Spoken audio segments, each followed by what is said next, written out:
Shalom everyone! Welcome to Long's Conversation. Tanong po natin ngayong araw, Pastor, honest question po.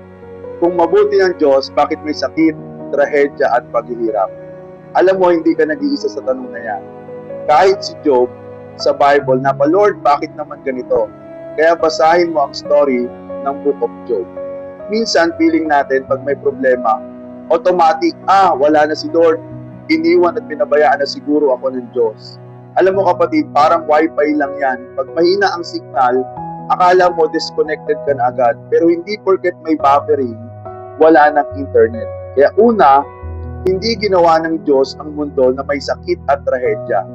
Sa simula, perfect creation ang pagkalikha ng Diyos sa lahat ng bagay.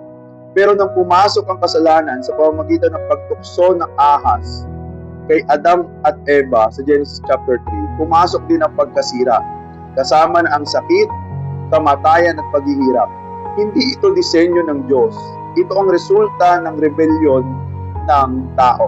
Parang cellphone na nalaglag. Hindi kasalanan ng manufacturer kung nabasag ang screen dahil sa misuse o mali nating paggamit. Pangalawa, may purpose ang Diyos sa pain. Hindi ibig sabihin gusto niya ang sakit, pero kaya niya itong gamitin sa ikabubuti natin. Tingnan mo si Joseph the Dreamer. Binenta ng kanyang mga kapatid, nakulong, inapi. Pero sabi niya sa Genesis chapter 50 verse 20, "You intended to harm me, but God intended it for good."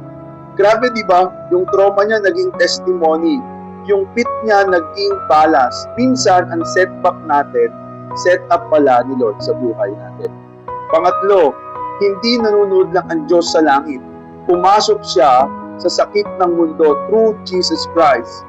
Siya mismo nagdusa, nasaktan, namatay, sabi nga sa Isaiah chapter 53 verse 5, "By His wounds we are healed." Ibig sabihin, ang Diyos hindi distant. He is involved. Hindi siya boss na nagugutos lang.